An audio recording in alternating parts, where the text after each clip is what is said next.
Hello everyone, welcome to Exterior Cleaning Xpert.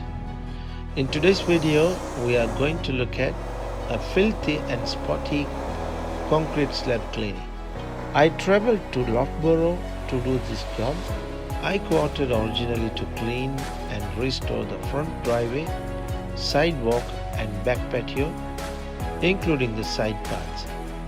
But I also decided to include the front fence, the back part and the brick fence, as then the customer would get more value and at the same time it would give my audience more satisfying clicks.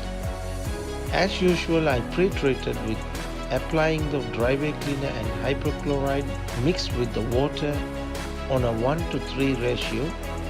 Then I thoroughly pressure washed, and wherever there were spotty areas I applied the chemicals until it transformed to its glorious condition.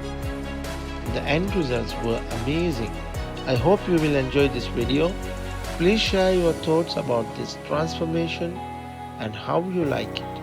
If you are new to my channel, also please don't forget to subscribe and click the bell button so you'll get all my updates in future.